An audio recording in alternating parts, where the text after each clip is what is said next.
नमस्ते फ्रेंड, जय माता दी। कैसे हो आप सभी? और मेरे न्यू ब्लॉग में आप सभी का स्वागत है। कैसे हो आप सभी? और आज दशहरे के दिन अच्छाई की जीत और बुराई की हार होती है, इसीलिए बुराई पे अच्छाई की जीत होती है, इसीलिए दशहरा मनाया जाता है। आप सभी को हमारी तरफ से और हमारे हस्बैंड की तरफ से हैप्पी दशहरा। और इस साल हम लोगों को बहुत बहुत बहुत माता रानी नवरात्रों में भी मुझे बहुत बड़ा गिफ्ट मिला। और दशहरे के दिन भी सभी को हैप्पी दशहरे। बुराई पे अच्छाई की जीत, ये तो हमेशा ही होता है दोस्तों, कहने वाली बात नहीं है कोई भी। हमेशा बुराई पे अच्छाई की जीत होती है, देर से ही सही पर होती जरूर है। हमारे साथ ऐसा हुआ है ना, तब हम बोल रहे हैं। मैंने अपने ब्लॉग वीडियो में बताया था, वैष्णो देवी वाली जो ब्लॉग डाला है, कि हमारे साथ एक ऐसी अनहोनी घटना हुई। कभी भी इतना मैं अकेले सफ़र करती हूँ। पहले मैं दिल्ली रहती थी तो मैं अकेले गांव जाती थी, आती थी। मेरी 2 बहनें हैं। कोई भी अकेले नहीं जा सकता, उनको किसी ना किसी के साथ की ज़रूरत पड़ती थी। पर मैं अकेले जाती थी, आती थी, मैं नहीं डरती थी। और कभी मेरे साथ ऐसा नहीं हुआ।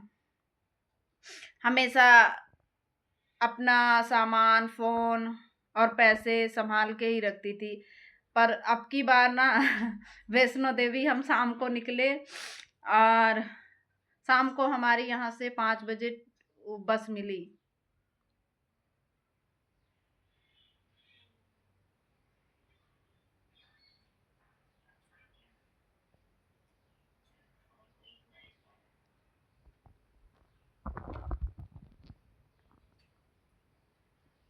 5 बजे बस मिली हमको, और फिर उसके बाद हम पठानकोट में 8 बजे पहुँचे।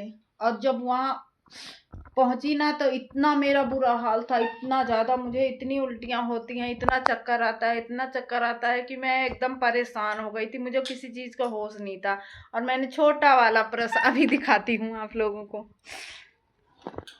मैंने हैंड बैग नहीं लेके गई थी। मैंने सोचा कि बड़ा बैग लेके जाओ ना तो वहाँ मुझे बहुत दिक्कत होती है चढ़ाई चढ़ने में। बस मेरी अकेली जान रहे। एक हस्बैंड के पास बैग था, एक लड़की थी उसके पास था। मैंने दोनों के थोड़े थोड़े कपड़े दोनों के बैग में रख दिए थे। मैंने अपने अलग से कुछ नहीं बनाया था। ये छोटा सा बैग मैंने रखा था। मैं वहाँ उतरी तो मुझे उल्टियाँ इतनी हो रखी थी और चक्कर आ रहे थे, तो मैंने नींबू पानी लिया और इसे ऐसे हाथ में पकड़े थी मैं। और वेटिंग रूम में 8 बजे पहुँची मैं, तो बैठी और उसको, पर्स को मैंने ऐसे ही अपने ऊपर रख लिया और उसे उठाना भूल गई। उठ के चली गई मैं और वो नीचे गिर गया। अब 8 बजे का मेरा खोया हुआ पर्स मुझे 10 बजे याद आया। जब मेरा कुछ दिमाग सही हुआ ना, तब मुझे वो याद आया कि मेरा पर्स कहाँ है, और उसमें 3,700 रुपये थे। अरे राम रे! जब मैंने सारे बैगों में ढूंढ लिया, सब सब जगह ढूंढ लिया, कहीं भी वो नहीं था, तब मुझे रोना आ रहा था। कैसे इतने सारे पैसे, 10 रुपए गिरते हैं तो कितना दुख होता है। मेहनत के पैसे थे, इतनी ज़्यादा मेहनत करते हैं, इतना ज़्यादा परेशान होते हैं। और माता रानी मेरे साथ ऐसा क्यों हुआ? अगर माता रानी आप चाहते हो, मैं तो ये तो जानती थी कि माता रानी कभी गलत नहीं कर सकती हैं, पर फिर भी उस समय मुझे कुछ सूझ ही नहीं रहा था। सच्चे दिल से, अच्छे दिल से मैं माता वैष्णो देवी के पास जा रही थी। मैंने कहा, माता रानी, अगर आप चाहते हो कि मैं आपके दर्शन को आऊं, और आप चाहते हो, मुझे पता है, क्योंकि मुझे इतनी दूर बुलाया, मुझे काम से छुट्टी भी नहीं मिल रही थी।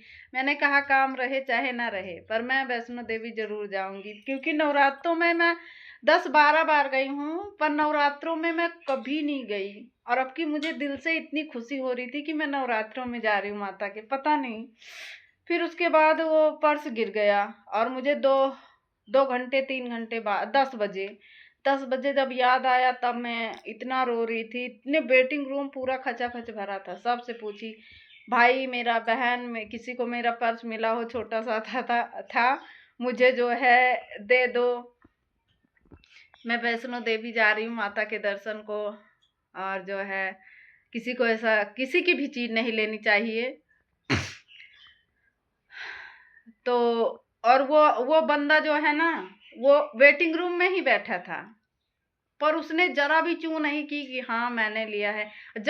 जब मैं उठ के गई ना, तो उसने मुझे देखा कि इनका पर्स गिरा हुआ है, फिर भी उसने वापस नहीं किया। ऐसा गलत काम नहीं करना चाहिए कभी भी किसी के भी साथ। पता नहीं किस मजबूरी में जा रहा है इंसान। अगर नहीं पता है तो चलो अब अपने पास रख लो। अगर आपको पता है कि वो सामने वाले बंदे का ये सामान गिरा है तो उसे रखना नहीं चाहिए।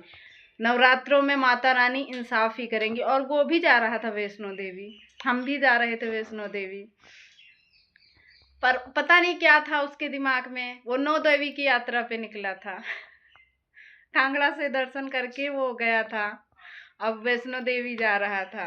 पर अपनी अपनी बुद्धि है। मैं इतना रिक्वेस्ट की मैंने सबसे, पर कोई बोला, जरा भी बात नहीं की किसी ने कि हाँ मेरे पास है।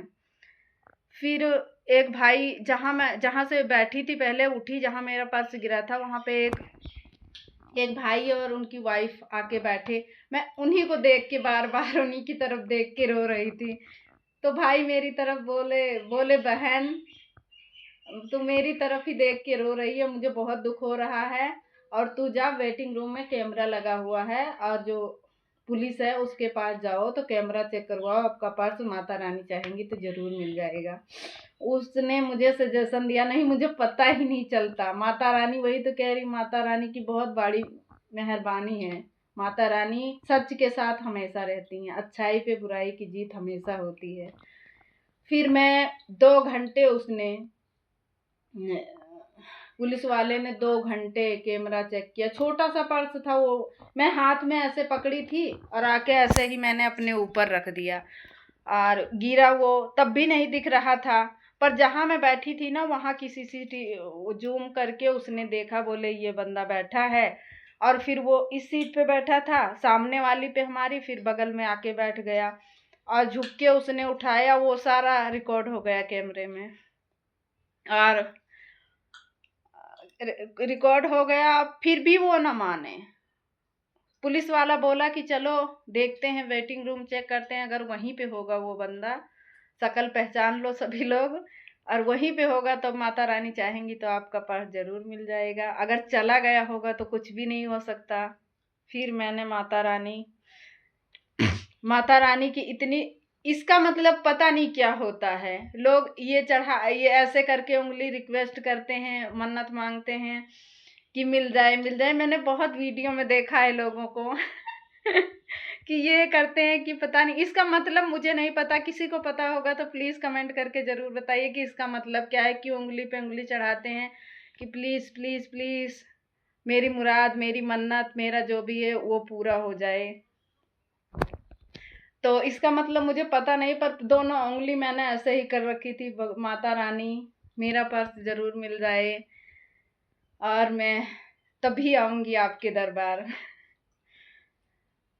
और फिर नहीं तो पैसे ही नहीं थे कहाँ जाती। फिर उसके बाद जो है पुलिस वाला आया तो वो बंदा मिला। वो बंदा मान के तैयार नहीं, बिल्कुल भी माने ना कि मेरे पास नहीं है। फिर पुलिस वाले ने 2 थप्पड़ लगाए उसे, फिर जाके वो बोला कि हाँ मेरे पास है। उसने दिया, फिर पैर पकड़ रहा था। मैंने कहा भाई माता रानी के पैर पकड़, माता रानी सबको सद्बुद्धि दें सबको।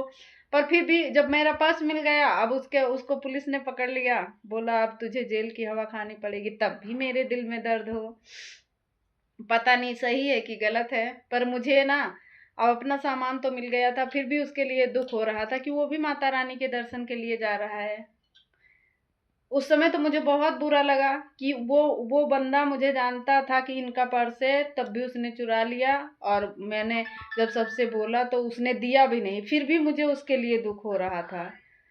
मैंने कहा माता रानी अब तो मेरा सामान मिल ही गया है, पर इसे बेचारे को भी अब, क्योंकि जे FIR होती और सब कुछ होता तो उसे भी बहुत परेशानी झेलनी पड़ती। उसके लिए यही इतनी सजा काफ़ी थी कि वो 25 बंदों के ग्रुप में आया था और 25 गांव के लोग उसके साथ थे। वो लोग, उन लोगों को पता चला किसने चोरी की, जितने भी जो है प्लेटफॉर्म पे जितने वेटिंग रूम में थे सबको पता चला। सबके सामने पुलिस ने 2-4 थप्पड़ भी लगाए। उसकी अच्छी खासी बेइज्जती हो गई। अगर इंसान होगा ना तो कभी भी आगे से किसी का भी 1 रुपया नहीं चुराएगा। पर माता रानी ने, मैंने 2 रिक्वेस्ट थी, दोनों पूरी हो गई। माता रानी अब की नवरात्रों में मुझे बहुत बड़ा गिफ्ट दिया माता रानी ने, कि उसे छोड़ भी दिया मेरे कहने पे और मेरे पैसे भी मिल गए। और मुझे माता रानी के बहुत बहुत बहुत अच्छे से दर्शन हुए। और अब की बार मैं हर बारी 6 दिन में 7 दिन में आती थी। अब की बारी मैं 2 दिन में आई, तीसरे दिन वापस आ गई और तीसरे दिन से काम पे जाने लगी। मुझे जरा भी थकान नहीं, जरा भी, इतना मेरा दिल खुश था। अब की बार माता रानी ने मुझे बहुत बड़ा, तो माता रानी का जो सच्चे दिल से मानता है ना, कभी उसके साथ बुरा नहीं होता। और दशहरे इसलिए मनाया जाता है कि बुराई पे अच्छाई की जीत होती है। सॉरी दोस्तों, बहुत लंबा वीडियो हो गया, पर सच में मेरे साथ जो हुआ, अब की बार माता रानी सबके ऊपर सब पे कृपा बरसाती हैं अपनी। बस लोगों को सच्चे दिल से याद कर, किसी की बुराई नहीं करनी चाहिए, किसी की चुगली नहीं करनी चाहिए, कभी चोरी नहीं करनी चाहिए, किसी का बुरा नहीं सोचना चाहिए। माता रानी आपके साथ हमेशा है। मैं तो बोलती हूँ जय माता दी। और आप लोग भी कमेंट में जय माता दी जरूर लिखना। और इस ब्लॉग का यहीं पे एंड करते हैं। जरा सा भी मेरा ब्लॉग आपको अच्छा लगा हो दोस्तों तो लाइक कर देना, और थोड़ा सा भी अच्छा लगा हो तो सब्सक्राइब, नए हो तो सब्सक्राइब कर लेना। फिर मिलते हैं एक नए ब्लॉग के साथ, तब तक के लिए बाय बाय और हैप्पी दशहरा एक बार फिर से। माता रानी सबको खुश रखे, सबको सही सलामत और सबकी सारी मनोकामनाएं पूरी करें। जय माता दी।